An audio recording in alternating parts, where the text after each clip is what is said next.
Donc, on est bien d'accord. Ici, on cherche à calculer la distance NS. On est dans un triangle qui, enfin du moins dans une configuration géométrique qui fait penser à la configuration de Thalès. On a ici deux triangles, les triangles NPS et PBM, qui forment ici un nœud de papillon.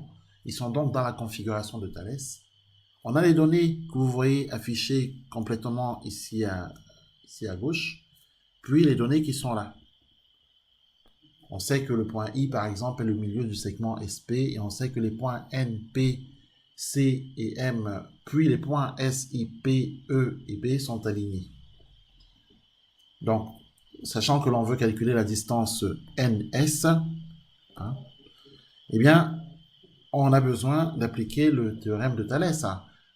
Il faut déjà qu'on écrive les conditions qui vont permettre son application. À savoir, dans les triangles SNP et PMB, les points PN et M, puis PS et B sont alignés dans le même ordre. Et les droites SN et MB sont parallèles. D'après le théorème de Thalès, on a les rapports qui sont PN sur PM égale PS sur PB égale SN sur MB. Alors maintenant, on peut remplacer et écrire ce qu'on sait. Des rapports qu'on a, on peut écrire les distances que nous connaissons. Est-ce que Pn est connu? Oui, alors on va remplacer Pn par 9. Est-ce que Pm est connu? On regarde si dans nos données Pm est connu. Oui, et Pm est égal à 12. On remplace toutes les distances connues. PS, est-ce qu'on connaît PS? On regarde la figure. Hein, pensons à regarder la figure hein, quand même, bien entendu. Ne travaillons pas sans regarder la figure. Alors PS ne nous est pas donné. Dans l'immédiat, on n'a pas la distance PS. Donc on va remettre PS. Est-ce qu'on connaît PB? Oui, on connaît PB, c'est 13,6. Est-ce qu'on connaît SN? Alors SN, on regarde la figure. SN, c'est ce qu'on cherche, justement. Donc il est normal qu'on ne le connaisse pas puisque c'est ce qu'on cherche. Est-ce qu'on connaît, euh, est-ce qu'on connaît la dernière distance, c'est-à-dire MB? Oui, et c'est 6,4. Donc, vous voyez qu'à partir de là, on est tout à fait capable, enfin du moins on doit être capable d'en déduire ici SN. Alors pour en déduire SN, on va simplement se servir de ce rapport et de celui-ci, car en effet, c'est comme si on avait 9 sur 12 égale SN sur 6,4. Et si on fait un produit en croix, vous voyez bien qu'on en déduit aisément SN. SN, c'est un produit en croix. Donc, Sn égale 9 fois 6,4 divisé par 12. Hein.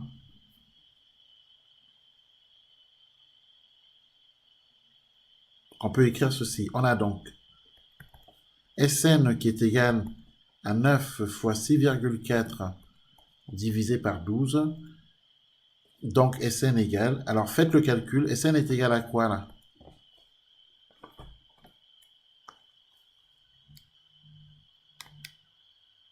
Résultat?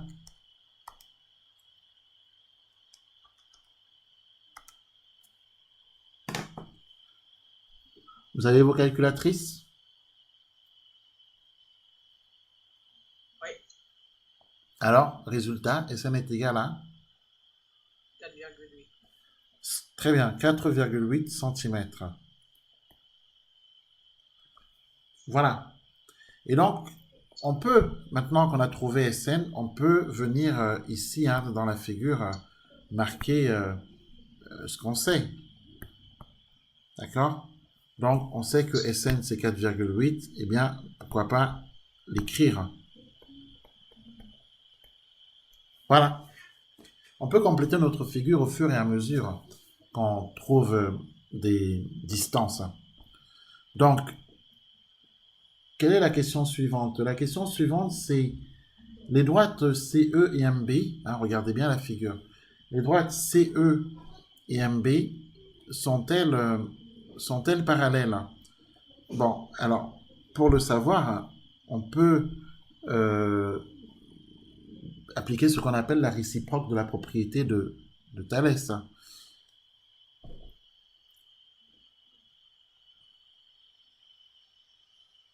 Alors, on va vérifier, on va voir comment on peut appliquer cette réciproque.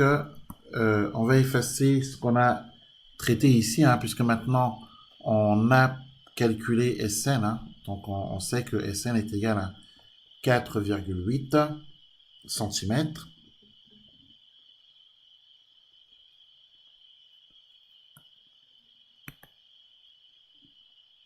Donc maintenant, ce qu'on veut, c'est montrer que les droites CE et MB sont parallèles.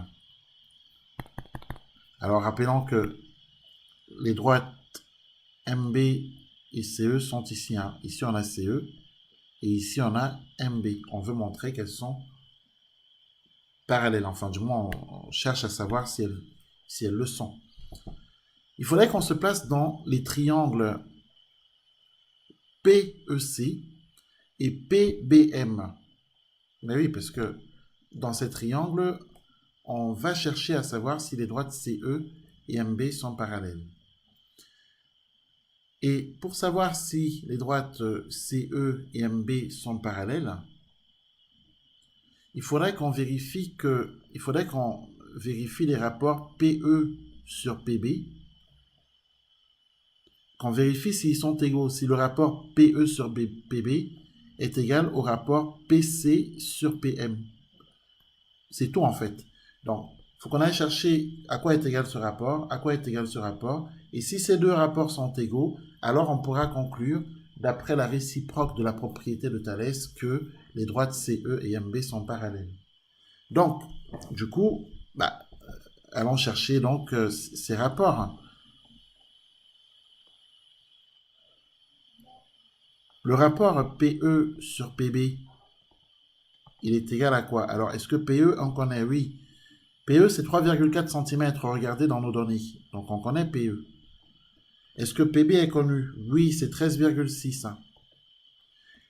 Quand on fait 3,4 sur 13,6, qu'est-ce qu'on trouve? Alors, on fait le calcul. On trouve 0,25.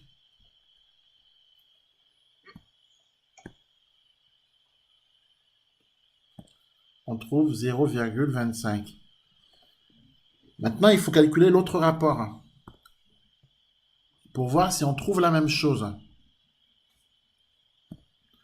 Donc, on va calculer le rapport PC sur PM.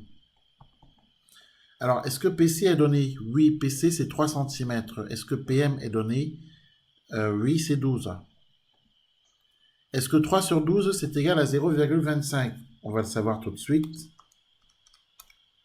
3 sur 12 est égal à 0,25. On a donc deux rapports qui sont égaux. Est-ce qu'on est d'accord?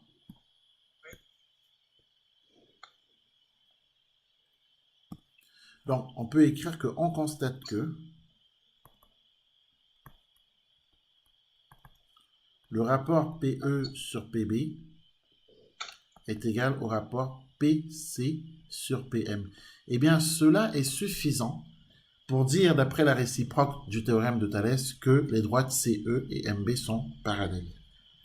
Voilà. Bon, pour démontrer que deux droites sont parallèles, il suffit de montrer que deux rapports de Thalès dans des triangles bien précis, ici PEC et PBM, eh bien que deux rapports de Thalès sont égaux. Et ici, les rapports dont on doit montrer qu'ils sont égaux sont forcément les rapports PE sur PB et PC sur PM. Vous auriez pu, si vous aviez voulu faire dans ce sens-là, calculer plutôt les rapports PB sur PE, c'est-à-dire plus grand sur plus petit, et PM sur PC, donc plus grand sur plus petit. Dans ce cas, on aurait trouvé autre chose, mais on aurait trouvé le même résultat. Donc,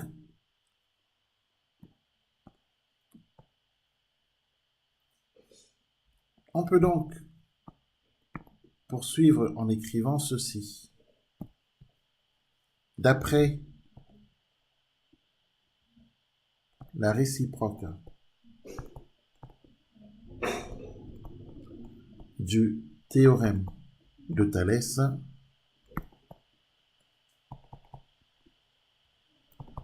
on conclut que les droites CE et MB sont parallèles. Le théorème de Thalès est un théorème qui est très important pour la classe de troisième, car bien sûr le jour du brevet, vous aurez certainement un exercice où l'on vous demandera d'appliquer ce théorème. Alors, dernière question de cet exercice. On demande de démontrer que le triangle PNS est rectangle et en quel point est-il rectangle? Alors, est-ce qu'on a la distance SP? On ne l'a pas. Mais tout à l'heure, on avait écrit des rapports, il me semble, tout à l'heure. Et dans ces rapports, il aurait été possible de calculer cette distance SP. Alors moi, j'ai effacé, mais qu'est-ce qu'on avait? Redonnez-moi les rapports de la question 1. On avait écrit, je crois, PS sur PB égale quoi? On n'avait pas écrit ça. Ou alors PB sur PS. Égal SN sur MB. Alors qu'est-ce qu'on a? Oui, tout à fait. Donc on avait écrit SN sur MB égale quoi? Égal On avait écrit que c'est égal à SP sur PB, rappelez-vous. Vous avez copié ouais. SN sur MB égale SP sur PB égale NP sur PM. Et ici, il est question de trouver SP. Et pour trouver SP, alors SN était égal à quoi? SN, c'est ce qu'on a trouvé. On avait trouvé 4,8. MB, 6,4. SP est ici. PB est égal à 13,6. Bon, bien sûr, à partir de là, on peut calculer SP, mais on avait au départ NP qui était donné, et NP était donné à 9. Et puis on avait aussi PM qui était égal à 12. Alors, autant utiliser cette SP sur 13,6 égale 9 sur 12 pour calculer SP. Car les autres distances, rappelez-vous, surtout SN, on était quand même parti calculer SN. Alors, il vaut mieux partir plutôt des données initiales, plutôt que de partir de ce qu'on a trouvé par la suite. Donc, évidemment, on peut calculer SP ici en faisant un produit en croix. Donc, SP est égal à 9 fois 13,6 divisé par 12, et ça fait combien? Calculatrice.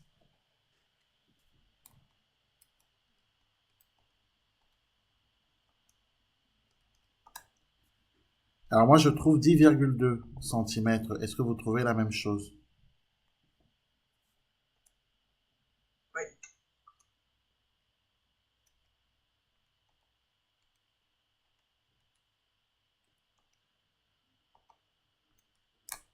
Très bien. Donc, à partir de là, ça veut dire que dans notre figure ici, il faut qu'on affiche que SP est égal à 10,2 cm. Ici.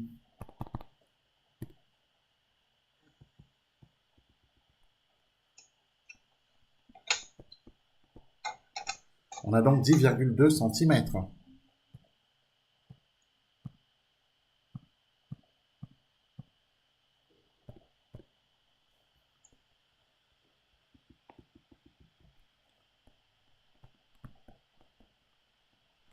On demande de montrer que le triangle SNP est rectangle. Dans un triangle, quand on connaît les trois longueurs, la longueur des trois côtés, on va calculer, on repère déjà le côté le plus long. Et ici, dans le triangle SPN, si vous regardez bien, Le côté le plus long, c'est SP, hein, on est d'accord. On a quand même 10,2 cm, donc c'est bien le côté le plus long. Les autres côtés sont SN et NP.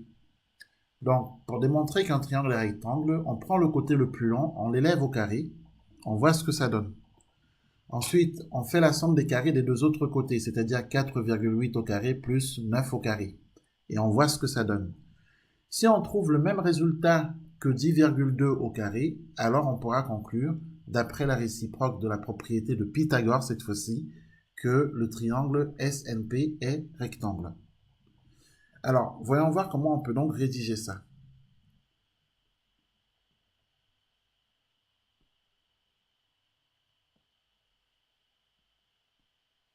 Donc, on est dans la situation suivante.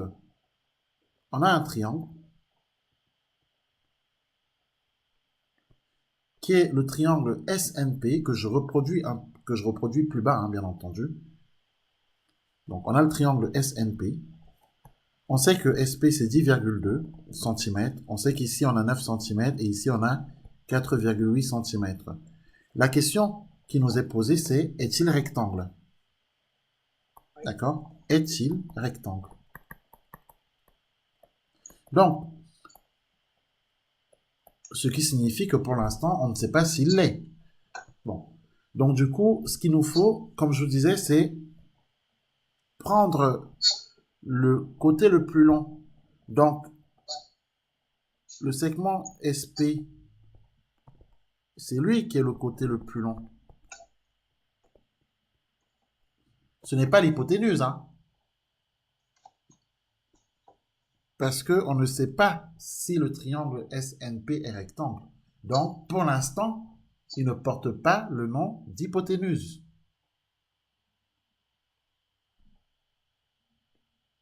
Il portera le nom d'hypoténuse quand on aura démontré que ce triangle est rectangle, si il l'est effectivement. Donc, on prend ce côté le plus long, on l'élève au carré, et donc ça nous fait 10,2 au carré. On calcule. 10,2 au carré, ça fait quoi? Alors, 104,04. Alors 104,04, très bien. Ensuite, on calcule la somme des carrés des deux autres côtés. Autrement dit, on calcule Sn au carré plus Np au carré. Ce qui nous fait 4,8 au carré plus 9 au carré. Alors, vous prenez vos calculatrices et vous me dites combien ça fait. Ça fait combien? 104,04. Et vous trouvez 104,04. Alors, que constatez-vous? On constate que SP au carré a le même résultat que Sn carré plus Np carré, puisqu'on trouve la même valeur. Voilà ce qu'on constate. Et ça, on va l'écrire. Hein? Donc, on constate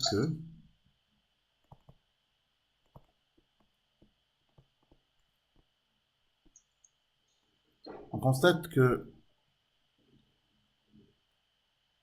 SP au carré est égal à Sn au carré plus Np au carré. Ceci, ce qu'on vient d'écrire ici, c'est l'égalité de Pythagore. Donc, est-ce qu'on est d'accord que d'après la réciproque de la propriété de Pythagore, le triangle SNP est rectangle en quoi? En N. Oui, parce qu'on a le point N ici qui apparaît parfaitement deux fois. Donc, le triangle sera rectangle en N. Donc, le côté SP porte désormais le nom d'hypoténuse. Donc, on va l'écrire. D'après la réciproque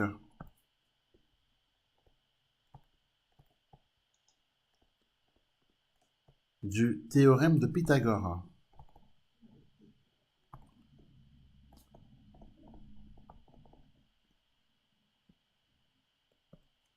le triangle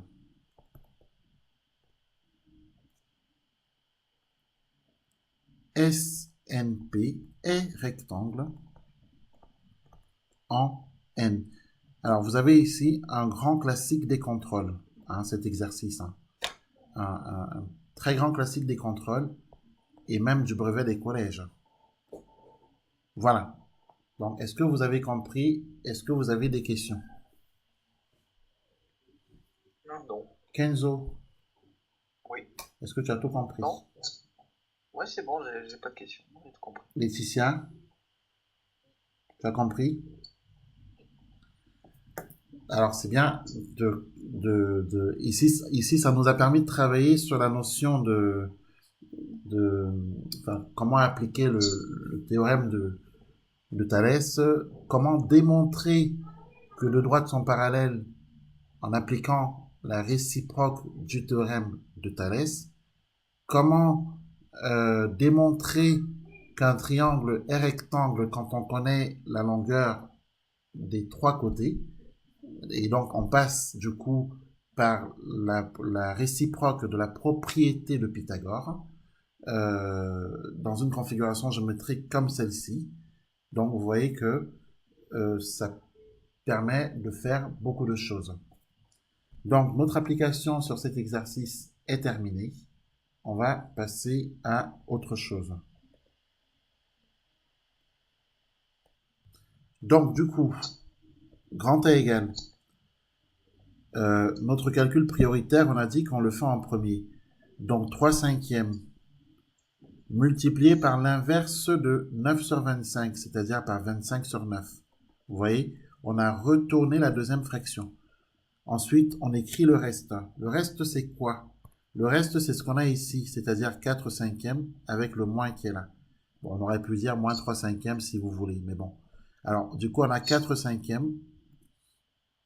Alors, si on considère que c'est moins 3 cinquièmes, donc moins 3 cinquièmes fois 25 sur 9. Donc, que l'on soit d'accord, ce calcul est toujours prioritaire. Donc, du coup, multiplier deux fractions, c'est faire le produit des numérateurs sur le produit des dénominateurs. Quand on multiplie deux fractions, on ne doit pas les réduire au même dénominateur. Parce que je sais bien que certains seraient tentés de réduire au même dénominateur. Eh bien, non. On n'a pas besoin de réduire au même dénominateur lorsqu'on multiplie deux fractions. Hein? La réduction au même dénominateur, on ne l'applique que lorsqu'on fait une addition ou une soustraction de fractions. Donc, grand A égale. Alors, 4 cinquièmes, il est toujours isolé, notre 4 cinquièmes. Hein. Tant qu'on n'a pas fini avec notre calcul prioritaire qui est ici, notre 4 cinquièmes est toujours isolé. Alors, ne pensez pas qu'on doit faire 3 fois 25 égale 75 et que l'on doit faire 5 fois 9 égale 45. Non.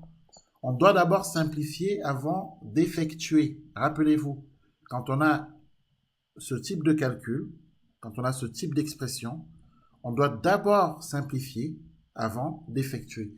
Si vous effectuez tout de suite, vous n'aurez pas une fraction irréductible. Et puis, ce n'est même pas du tout une bonne chose. Et puis, ce n'est pas de toute façon, ce n'est pas de toutes les façons la méthode. La méthode veut qu'on simplifie avant d'effectuer.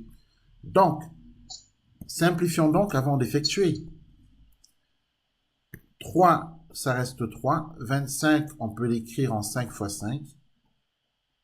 Nous avons 5 et nous avons 9 qui peut s'écrire en 3 fois 3. Du coup, le 5 et le 5, on peut s'en débarrasser. Ensuite, on peut se débarrasser du 3 avec le 3. Eh bien, qu'est-ce qu'il reste? Il reste ceci. Grand A est égal à 4 cinquièmes moins 5 tiers. Voilà là où on en est. Donc, à ce stade, il nous faut maintenant réduire ici au même dénominateur. On a expliqué que pour soustraire deux fractions ou pour additionner deux fractions, nous devons les réduire au même dénominateur. Autrement, on ne pourrait pas les soustraire. Le cours nous dit que quand on a la fraction a sur b moins la fraction c sur b, bien sûr, b étant différent de 0, eh bien, tout ceci est égal à a moins c. On soustrait les numérateurs et on garde le dénominateur commun. C'est ce que dit le cours. Donc, c'est exactement ce qu'on va faire. Bon, sauf que ici, on n'a pas le même dénominateur, alors il va falloir aller le chercher. Alors, le 5 qui est ici, on va le multiplier ici et ici. Et le 3 que nous avons ici, on va le multiplier ici et ici. Et de cette façon, on réduit au même dénominateur. Donc, du coup, 4 fois 3, 12, sur 5 fois 3, 15, 5 fois 5, 25, sur 3 fois 5, 15. Vous voyez bien que là, maintenant, on a le même dénominateur et qu'on est parfaitement dans ce cas de figure. Donc là, maintenant, on va soustraire les numérateurs et on va garder le dénominateur commun. Donc, grand A est égal à, alors 12 moins 25, ça nous fait moins 13. Donc, résultat, moins 13 sur 15, que l'on peut d'ailleurs aussi écrire comme ceci, hein. Moins 13 sur 15. Voilà. Est-ce que tout le monde a compris ça? Oui. Oui. Très bien.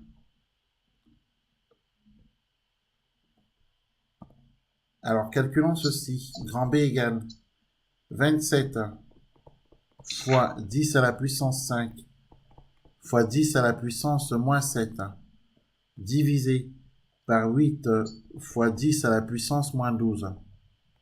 D'abord, il faut penser que quand vous avez par exemple 10 à la puissance moins 12, vous pouvez le décomposer en 10 à la puissance par exemple moins 7 pour avoir le 10, pour retrouver le 10 puissance moins 7 d'en haut, fois 10 à la puissance moins 5. Parce que moins 7 moins 5, ça fait moins 12.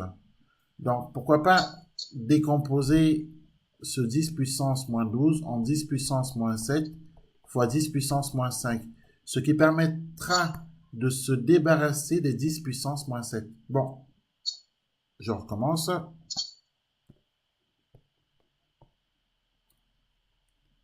On a donc ceci en fait. Grand B égale 27 fois 10 à la puissance 5 fois 10 à la puissance moins 7.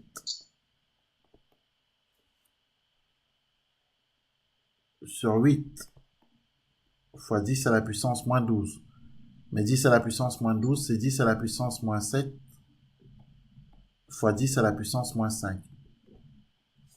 Alors, pour ceux qui ne sont pas tout à fait d'accord, sachez que 10 à la puissance m fois 10 à la puissance n, c'est 10 à la puissance m plus n. On additionne les exposants.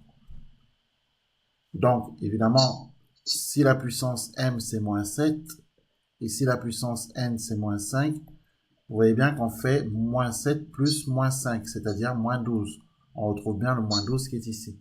Donc, c'est possible de faire ça, hein. Du coup, on peut se débarrasser de ces deux éléments-ci. On peut les supprimer. Qu'est-ce qu'il nous reste? Eh bien, il nous reste grand B égale 27 fois 10 à la puissance 5 sur 8 fois 10 à la puissance moins 5. Alors, ici, il faut savoir une chose, c'est que, c'est des choses qu'il faut savoir en tout cas, au lieu de garder 10 à la puissance 5 au dénominateur, pourquoi pas le remonter? Car si on le remonte, il devient 10 puissance 5. C'est simple. La règle est la suivante. Si par exemple j'ai 10 à la puissance 4 ici et que je veux le descendre, il devient 10 à la puissance moins 4. C'est-à-dire que si j'ai 1 fois 10 puissance 4, j'ai le droit de me débarrasser du 10 puissance 4 au numérateur à condition que si je l'envoie au dénominateur, son exposant est changé en son opposé. Si j'ai par exemple 10 à la puissance, si j'ai par exemple 5 fois 10 puissance 3 fois 10 à la puissance 4 ici, divisé par 10 à la puissance 4, j'ai le droit de prendre 10 à la puissance 4, de le remonter. À ce moment-là, si je décide de le remonter, eh bien, ça me fait 5 fois 10 puissance 3 fois 10 puissance moins 4. Parce que si je le remonte, ça veut dire qu'en bas, il reste 1. Car en bas, on a 1 fois 10 puissance 4. Donc, c'est comme si, divisé par 1, ça ne change rien. Donc, du coup, c'est comme si j'avais ceci. Voilà. Eh bien, pourquoi pas faire ça? Puisque on a cette possibilité, alors autant en profiter. À la ligne suivante, on va tout simplement écrire que grand B est égal à 27 fois 10 puissance 5 qu'on avait déjà, divisé par 8, sauf que le 10 puissance moins 5, on va le remonter, et il va devenir 10 puissance 5, 10 puissance plus 5. Voilà. Donc du coup, ça nous permet, qu'est-ce que ça permet? Alors, 27 divisé par 8, ça donne quoi 27 divisé par 8? Est-ce que ça donne quelque chose d'intéressant? Alors, ça donne 3,375. Alors, pourquoi pas dire qu'on a 27 divisé par 8 multiplié par 10 à la puissance 5 fois 10 à la puissance 5. Autrement dit, 10 à la puissance 5 plus 5, car quand on multiplie les puissances de 10, on additionne leurs exposants. C'est la règle.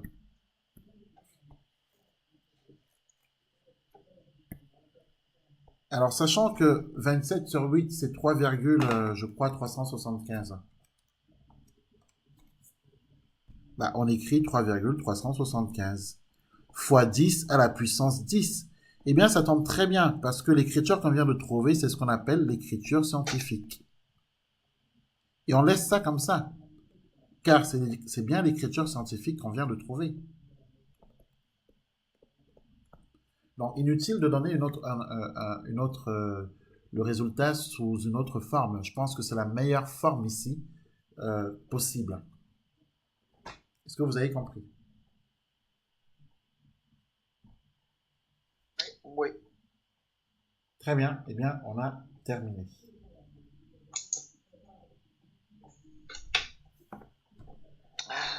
Alors, une dernière petite chose, et après je vous laisse tranquille.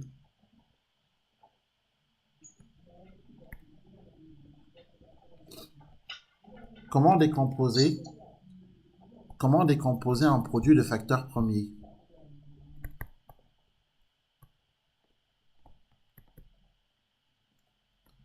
Alors, comment décomposer un produit de facteur premier? C'est décomposer en utilisant ce qu'on appelle des nombres premiers. Par exemple, si je veux décomposer le nombre 550 en produit de facteur premier, je vais utiliser ce qu'on appelle des nombres premiers. Un nombre premier est un nombre qui est divisible par lui-même et par 1. Donc, les premiers nombres premiers sont les suivants. On a par exemple 2, qui est un nombre premier, 3 est un nombre premier, 4 n'est pas un nombre premier, 5 est un nombre premier. 4 n'est pas un nombre premier parce que 4 n'est pas divisible seulement par 4 et par 1. Et par 1. 4 est aussi divisible par 2. Donc, si on trouve à 4 un diviseur autre que lui-même et 1, ça veut dire qu'il n'est pas un nombre premier. 3 et 5 et 2 sont des nombres premiers parce que 3, par exemple, est divisible par 3 et par 1. Et on ne peut pas trouver à 3 un autre diviseur. On ne pourra pas trouver à 3, ni à 5 d'ailleurs, un diviseur autre que, pour 5, un diviseur autre que 5 et 1. Voilà, donc du coup, 2, 3 et 5 sont des nombres premiers. 6 n'est pas un nombre premier parce que 6, bien qu'il soit divisible par lui-même et par 1, il est aussi divisible par 2 et par 3, donc il ne peut pas être premier. 7 est un nombre premier, ainsi de suite. Hein.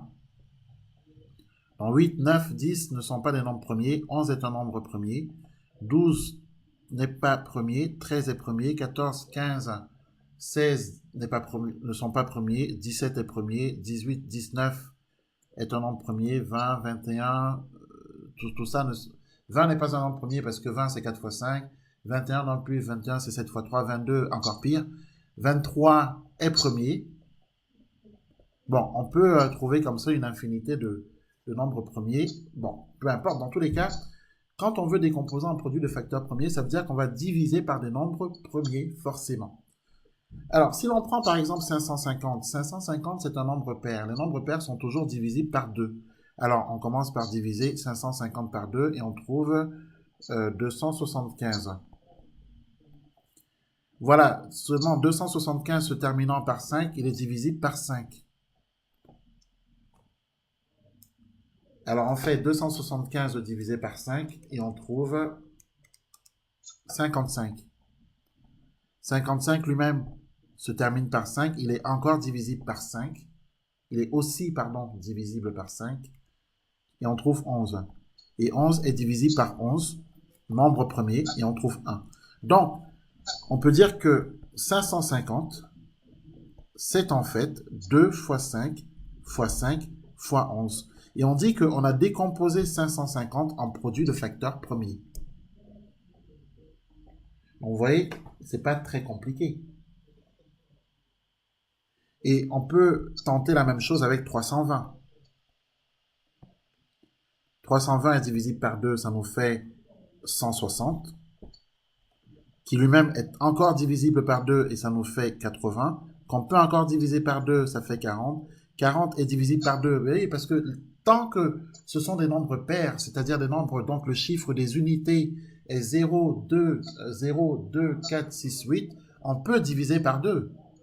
Donc, on trouve 20. 20 divisé par 2, ça fait 10. 10 est lui-même divisible par 2, ça nous fait 5. 5 est divisible par 5, ça nous fait 1. Donc, on peut conclure que 320, eh bien, c'est... Alors, on a combien de 2 là? 1, 2, 3, 4, 5, 6. Eh bien, c'est 2 à la puissance 6 fois 5, tout simplement. Ensuite, voilà, et ainsi de suite, en fait, hein, finalement. Voilà, donc on a terminé. Et est-ce que vous avez bien compris? Oui. Très bien. Bon, bah, écoutez, je vous souhaite une bonne soirée. Au revoir. D'accord. À tout à l'heure. À tout à l'heure. Au revoir.